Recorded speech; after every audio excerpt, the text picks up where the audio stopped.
We're starting a brand new series of sermons on Galatians. We'll try to work through Galatians over the next 5 weeks. Won't cover every verse, of course, in Galatians, but try to cover the higher points and the main points about it.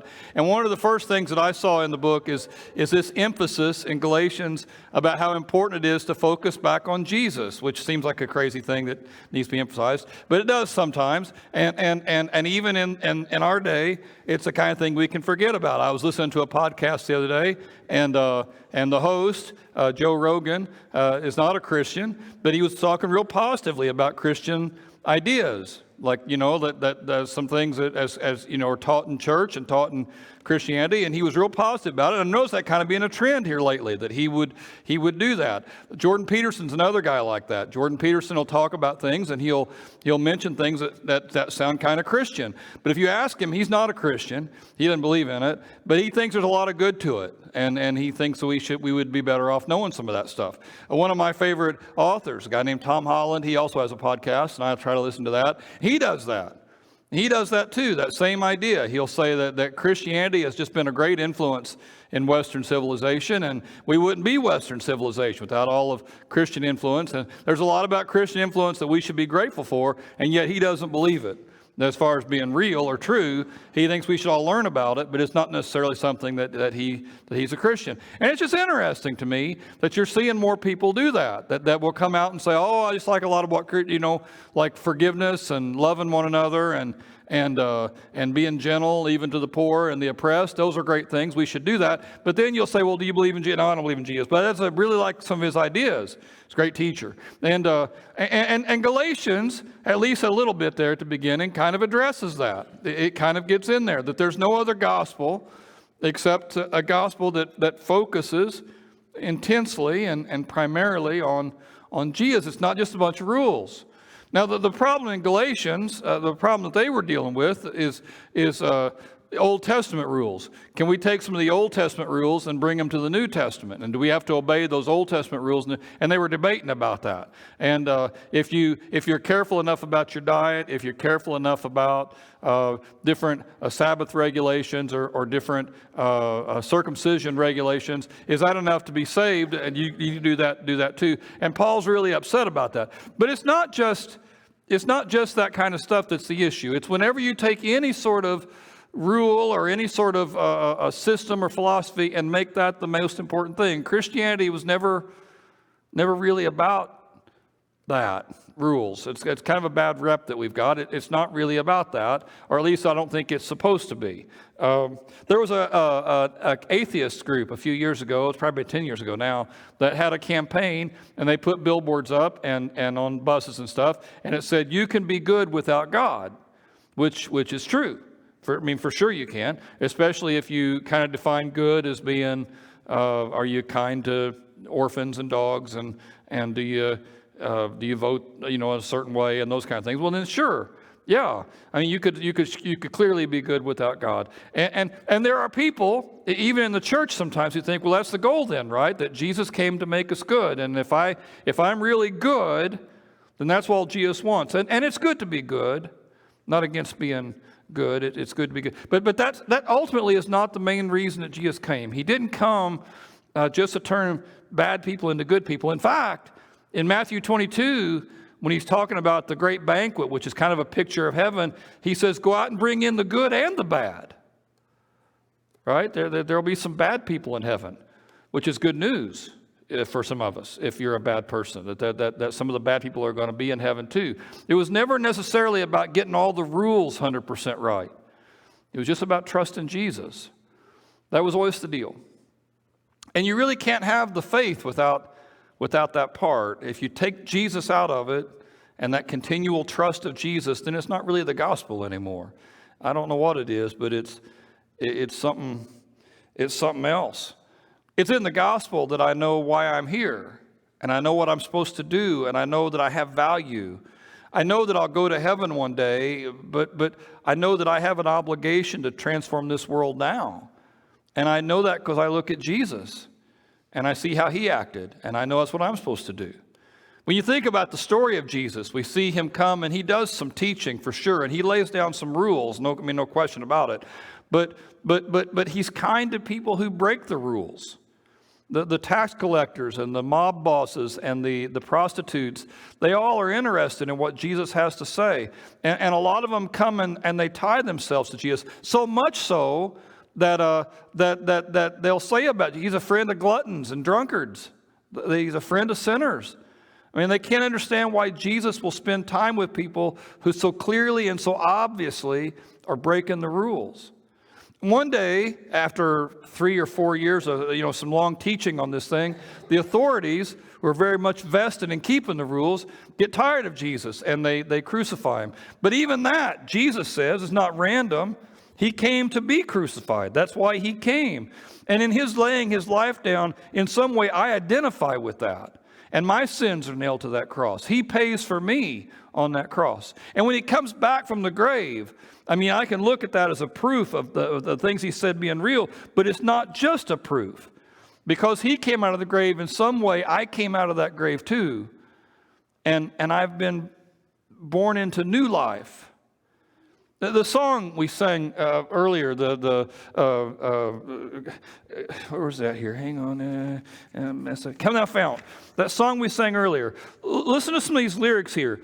Come thou fount of every blessing, tune my heart to sing thy grace.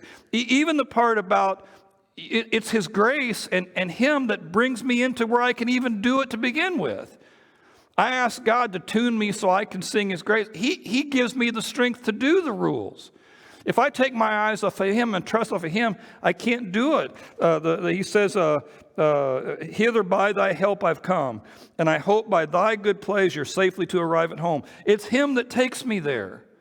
It's his pleasure that gets me there. And so I keep trusting in him, and he keeps breathing new life into me so that hopefully, at the end of all of it, I can become who I'm supposed to be. I can become like him. I mean, that was always the issue, that trust. G.K. Chesterton, an author and a philosopher and a theologian and a newspaper editor of the last century, early last century, he says this quote here, and I've always thought it was a really good one. It says, the Christian ideal has not been tried and found wanting. It's been found difficult and left untried. You can look at that quote and say, oh, I see what you're saying there, GK. You're saying that don't drink. That's hard, so I'm not going to do it. And I guess at some level he's saying some of that, but it's much more than that. It's hard to trust somebody else. It's hard to let somebody else steer the car and to dictate how we're going to go. It's hard. What I want to do is say, well, I'll do the best I can. Well, who decides what the best you can do is? Well, I'll decide what the best I can do is. And I don't like losing that control. The Christian ideal is to continue to trust him, to ask Jesus to show me which way to go, to continue to ask Jesus to help me stand up and to help me have strength to get things done. Tim Keller has a commentary on Galatians. He says Christians often make the mistake of assuming that the gospel is only for non-Christians. Well, meaning when I was a non-Christian, before I believed, I needed to hear that Jesus came and died for me. I needed to hear that so I could trust him, so I could go to heaven one day. And the gospel came to me when I was a non-Christian and breathed that into me. But now that I'm a Christian, the thinking goes, I wouldn't necessarily need the gospel any longer. Now I just got to do the rules. And Keller says that's not how Galatians is painting this, and that's not how we should see it either. I still need his grace now as much as I did then. And in some ways, I need it more.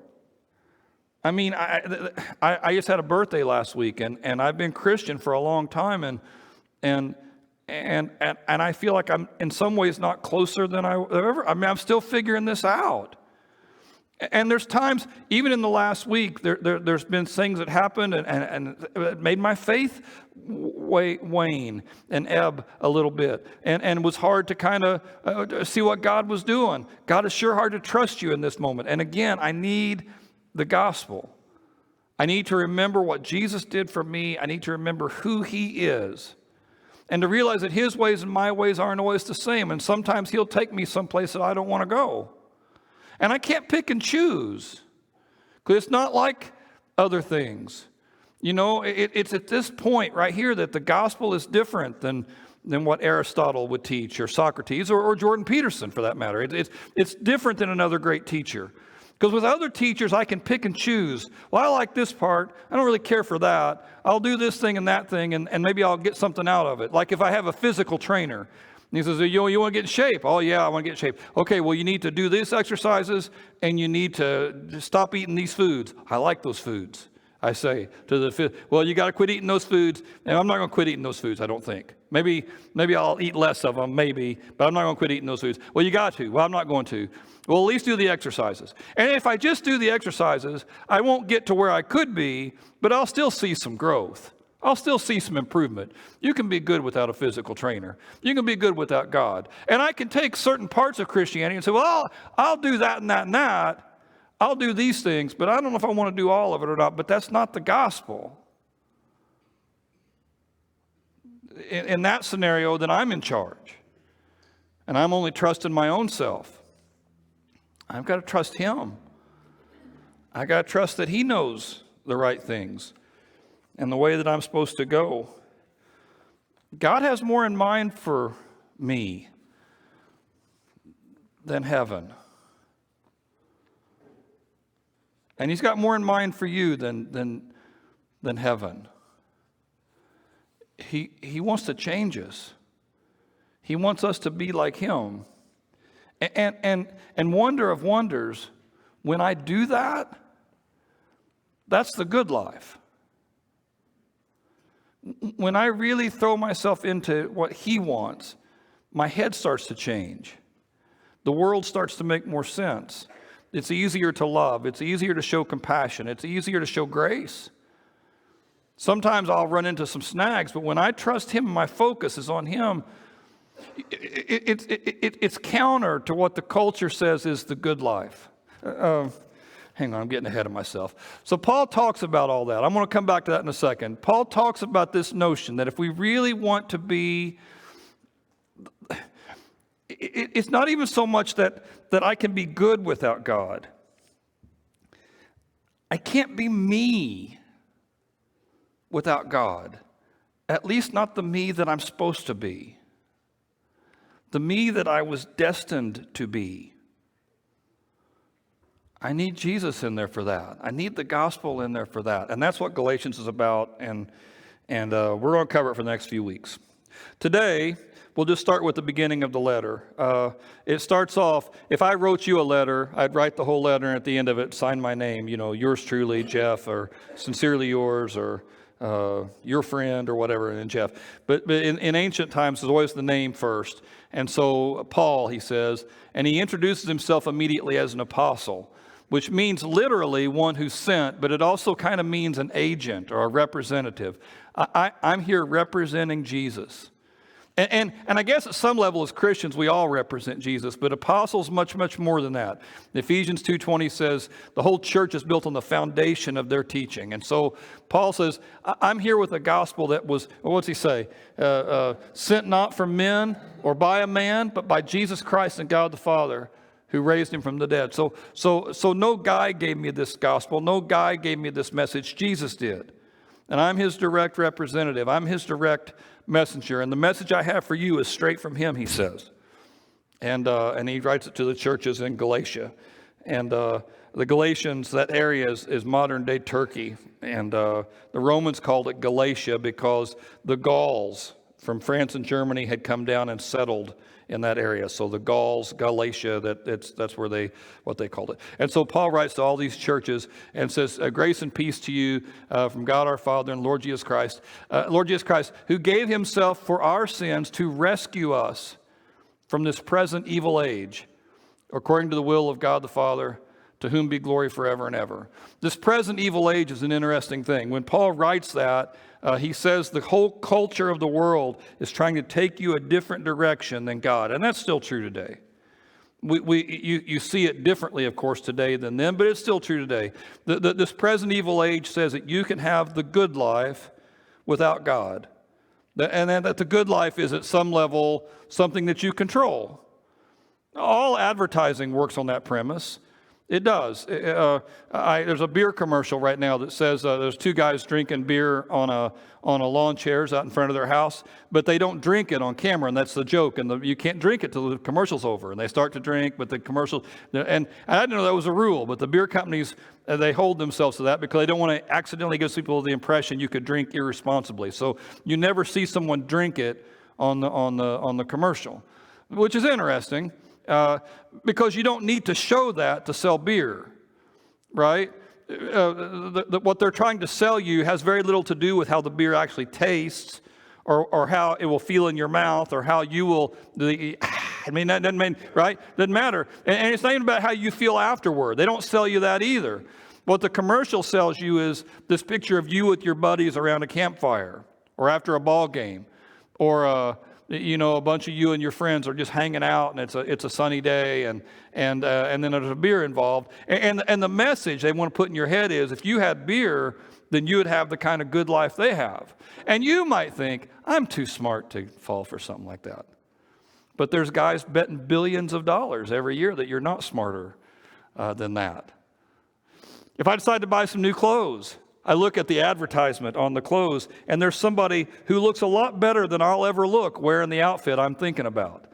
I'll never look that good. You look in the catalog, I want to find somebody like me in the catalog. There is nobody like me. I mean, there's just nobody like me. They don't hire guys like me to sell clothes, right? They hire people who look a lot better than I do to sell the clothes. And so the guys that like me will look at it, well, I could look like that if I had those clothes, which is nuts. Right? I mean, I won't look like that. But you say, well, I would look like that if I just had those clothes. What a great thing that would be. And again, you say to yourself, well, nobody believed that. Well, you don't think it out. You don't think it like those work. But again, there's companies betting billions that you won't make that connection. And if I had those clothes and I would look like that, I'd be as happy as he is in that picture. That woman wouldn't put her arm around me if I had that set of clothes. Or whatever it is. Whatever the commercial is. If I could just consume this or have this or go there or put this product in my hair, well, then I would have it all. And people go for that. And again, you don't think you do, but you do. You buy a new car or a new house and you've just moved in and immediately you start to see things that are wrong with it. I mean, you're driving down the road and you hear that noise? Did it do that before? Or buy some new product. It doesn't seem like it's getting it done like I hoped it would. And it's a thing. It can't bring about the good life any more than any other idol could. But we fall for that, just like they did, over and over and over and over and over again. The good life can only be found in Jesus Christ, who gave himself to rescue us. Long time ago, I took a lifeguard training course. I was a lifeguard for a few years, and in the lifeguard training course, we had to rescue some of the trainers. Like they'd be out in the middle of the deep end treading water, and we'd go out there and put our arm around them and get them back to the side. And what we didn't know when we got into this thing is that they intended to fight us about it when we got out there. They were going to flail around and push us away and see how we would deal with that. And one of the first people who was on the list to go out there was one ladies in the class, my age, I mean 19 or 20 years old, and she probably weighed 90 pounds. And she goes out there, and this great big, he's hairy. He's a great big hairy rascal out there in the middle, and like he's wearing a sweater out there swimming. And he's out there in the middle of the pool, and she's going to go out there and get him. Well, she gets out there, and he fights her. And she grabs a big handful of that hair, and he made a noise, like real loud. And he was real passive after that, and she dragged him out to the side of the deal. And we talked about it afterward. We all got in a conversation. I mean, what do you do in a real situation? Because, I mean, just because you hurt them, if they really were panicking, they wouldn't make them stop. I mean, what do you do then? And the trainer said, sometimes you got to let them get a little more water. You know, you can't explain it to them. That's not how rescue works. Jesus was a great teacher, but he didn't come primarily to teach us. You don't teach a drowning person. Okay, here's what you do. But you don't do that because they're in a panic. They're going under. Now, they might panic so much they fight the rescuer, right? And try to chase you away. But you can't explain it to them. Hey, if you keep doing that, we're both going to go down. Because they don't understand anything. They're drowning. Now, at that point, all you can do is rescue them. And that's what Jesus did for us. He didn't come to teach us something. He came to save us. Laid his life down for us. And when we understand that I can tie myself to him, just entrust in him, and he'll pay for my sin, what a deal that is. I mean, and truthfully, when I first became a Christian, I didn't understand all the ramifications of it. I didn't understand all the wrinkles and the fine, fine print there. I didn't understand all that. I just understood that I was a sinner and that Jesus could fix that. And he saves me. But there's this temptation after you're saved to grab it all back. Because I don't want to be, it's kind of humbling, to have somebody rescue you. It's kind of humbling to have somebody, okay, Jesus, thank you for that, but I got it now. I don't think I need any more help. I'll take care of it from here. And the weird part about it, when I start doing that, and I never think that out loud either, but when I start doing that and I start grabbing it back, then I get more private. I still have my sin. I just learn how to hide it. Not from God, because you can't hide from God, but I'll hide it from you. I'll hide it from other people. I'll become more exclusive and more reclusive, and I'll still struggle with different things. I just learn how to mask it. Argue the whole way to church, and then we walk in. How you guys doing? Fine. Good to see you. And we all learn how to, even kids learn how to put that face on almost immediately. Everything's great. I need to be rescued. And really what Paul says is any other approach isn't even the gospel. He says, I'm astonished that you're turning so quickly to deserting the one who called you to live in the grace of Christ, and you're turning to a whole different gospel. Later on in Galatians, he'll say, you've fallen from grace. Grace is I depend completely on Jesus. Without Jesus, I'm stuck. Without Jesus, I'm lost. I need the gospel as much now at 57 as I needed it at age 20. It has not went away. If anything, I'm more desperate for his grace now than I was then. And I can't ever lose that because that's everything. I mean, if I approach the gospel in any other way but that, I don't get anything. And it's weird how this present evil age tries to sand that off of you. Tells you to tone it down. Tells you to keep it to yourself. That's great that works for you. And if you don't watch out, you fall for that. You can also, again, start to fall for the idea that it's best just to be real passive about everything. I believe in Christ, but I'm not going to do anything that really alerts anybody to that. One of the preacher at the church I became a Christian in, he had a sermon he did once a year where he would say, if it became illegal to be Christian and they hauled you into court, would there be enough evidence that you are one to convict you? It was a really good sermon. I still remember parts of it because he preached it every year.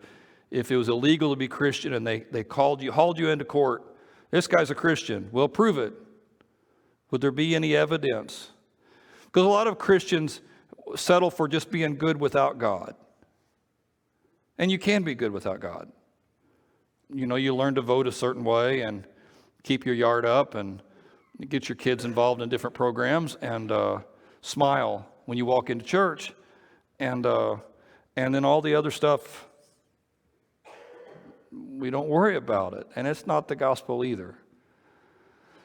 Dallas Willard changed subject a little bit. He says, grace is not opposed to effort, it's opposed to earning. I can't ever earn my way in, but I have to work. Take off the old man, put on the new, Paul says, and that requires some effort. It requires me to put myself out there. It requires me to take some chances. It requires me to be real known by people in the church and out in the community. It requires me to wear my faith on my sleeve. I want to be like Jesus. I can't be an apostle, but I certainly want to be his representative. And I want people to know. Paul, in this section, he finishes up. He says, there's some people throwing you into confusion. They're trying to pervert the gospel of Christ. He says, even if we or an angel from heaven preach a gospel other than the one you heard, let them be under God's curse. Paul says, I won't change my mind about this. I won't come later and say something different. It's just Jesus. I mean, there's just nothing else. It's just trust Jesus. Trust Jesus. Just keep trusting Jesus. What should I do about this thing? Well, then trust Jesus. That's always going to be the answer, and it's going to guide and straighten you up. And Paul says, I won't ever have a different feeling about this thing. He repeats it. As I've already said now, I'll say it again. Anybody preaching to you another gospel, they're under the curse. The curse here is a Greek word, anathema. It probably means damned in this context. If you try to get to God in any other way but Jesus, it's hopeless. And apparently, because he's writing to Christians, he's writing to the Galatians, it's a thing that Christians could slide into, right? Apparently, it's something that one of you accidentally could slide into. You could try to be good without God. You could try to have the faith but not really believe too deeply in any part of it, to manage your sin rather than deal with it. And if you live that way, he says, you're under God's curse. That word pops up in the Old Testament, that anathema word. The Hebrew of it is haram. It pops up. We see it in Jericho. God's people came into the promised land. The first city was Jericho. God said, if you'll circle the city 7 times in 7 days, then I'll bring the walls down. And he does. But there's one catch. He says, the city of Jericho is haram. It's anathema. It's cursed. So everything in the city is an offering to me. You just can't keep any of the plunder. You can't keep any of the treasure. There will be treasure later. There will be plunder and booty later on, but on this is all mine. And probably so they would trust God. Probably so they would realize it was him that did it and not them. Take no credit. But one guy does cheat. He goes in there and he sees a little bit of the plunder that he wants, some silver and some gold and some clothes, and he takes them and he hides them in his tent. They go to the next city. It's a much smaller city than Jericho. They think, well, this will be easy. We crushed Jericho. This will be nothing. And they can't beat it. And the whole tribe, the whole nation crying, God's forgot us. What's going on? God said, I didn't forget you. You forgot me. What was the rule? You have to trust me. And one of you didn't. And that's why you can't win anymore. So they investigate and they find this guy Achan. He's the guy who did it. What happened? Well, it's true. I saw this stuff and I wanted it. It's just crazy to me that you would be, it's crazy to me if you could be in a moment like that and you see God's power. I mean, the walls are coming down. What happens? Well, it's really cool looking stuff and nobody's noticing. And how big a deal is it really? I'm just one guy. We're saved by grace, right? I mean, it's not like he's going to wreck everything. But it does wreck everything. As soon as you take yourself out of trusting God, you're sunk. That's always the rule. It's just one rule. Trust Jesus. Just keep trusting Jesus. Just keep coming back to trust and seek Jesus. Our mission statement as a church is we want to know God and love others and serve the world, but knowing God, that's first. I want to know him. I want to hear his voice. I want to hear his will. I want to do it. That's the foundation for everything else. So I want to challenge you on 2 things. I want to challenge you over the next little bit to exercise 2 disciplines in your life. Disciplines are little exercises that we do so that we can accomplish something that we would not be able to accomplish otherwise. If I want to climb a tall wall and I can't climb it right now, I might go to a gym and do some chin-ups or do some some mountain climber, get my cardio up a little better. I might do some things to where I could finally get up there. And by doing those exercises, now I can do it. I might not be able to play the piano now, but if I take lessons and I practice and I do the scales, by doing those disciplines, I can one day be someplace that I cannot be right now. That's what disciplines are. And there's 2 big disciplines here I want to challenge you to think about working on over the next little bit. The first one is worship. Is worship. The reason why we come together and sing, the reason why we come together as a church and pray, the reason why we come together at all is to praise God and to lift him up. And I know there's a pressure there too, right? On both sides. There's some people feel a pressure not to be too fanatical, right? People are watching. So you might sing along, but you do it in as calm and as peaceful a way to let everybody know, I've got control of the situation. Or for other people, there can be a pressure to go the other direction and to really have their head back and just let everybody know in the room that they're into something. And neither of those are right or wrong in and of themselves, other than in both situations, the only time it could be wrong either way is when you're worried what anybody else thinks. That's not what worship is. I'm just focusing on him. And if that leads me to be very expressive, what an awesome thing that is. If it leads me to be kind of unexpressive, that doesn't really matter either. There's no requirements about it other than I'm giving him everything. The reason why I sing at all, the reason why I lift up my voice, the reason why I call out to him in this stuff is so that I can praise him for how great he is. And when we do it together, when we all come in here together, somebody beside me may have had a terrible week, but my praise can lift them up and direct them back to God. Sometimes I can come in here and I'm knocked down, but I hear the praise of God's people and I'm taken to a different place. And we do that together. And when we come into worship like that, I just want to challenge you to push yourself a little. Just go a little harder than you've gone before. And again, there's no rules here. I'm not looking out there to hope to see people dancing. I'm not hoping to see people. There's no rules here. There's no rules. The person with their hands up or down, eyes closed or open, none of this dictates in and of itself whether or not you're worshiping. It's just, are you really seeking God? Are you really declaring best you can his praise to the people around you? And then the second thing I want to challenge you on, just to push yourself a little bit more, is prayer. I've been honest with you, I think, through the years, that prayer comes unnaturally to me. And when my faith starts to wander a little bit, prayer is the first thing that I let go of. I think I rely very much on the rules when my faith starts to ebb. Okay, what do I have to do? What's the minimums? What show me that, God, and I'll just do the basics. And prayer takes me deeper. When I pray, I'm putting myself out there. God, I need you to do something. God, I wanted you to show me something. And by putting myself out there, I'm emotionally connected to it in a way that I wasn't before. And when I pray real hard and it doesn't go like I think it should go, boy, that's painful. That's painful. God, show me your will. And then he does show me his will, and I don't want your will, God. I want you to do what I want you to do. And it makes me want to pray. And prayer has always been one of those things that it's mysterious. It's hard to get my hands around sometimes. But when I pray, I'm pulling myself to God. We had a small debate in our Bible study this week about can you change God's mind in prayer? And I kind of suspect maybe you can a little bit, but I understand the other part where you'd say, well, no, he's sovereign, but it's complicated. I get that, but here's what I know. When I pray, he always changes me.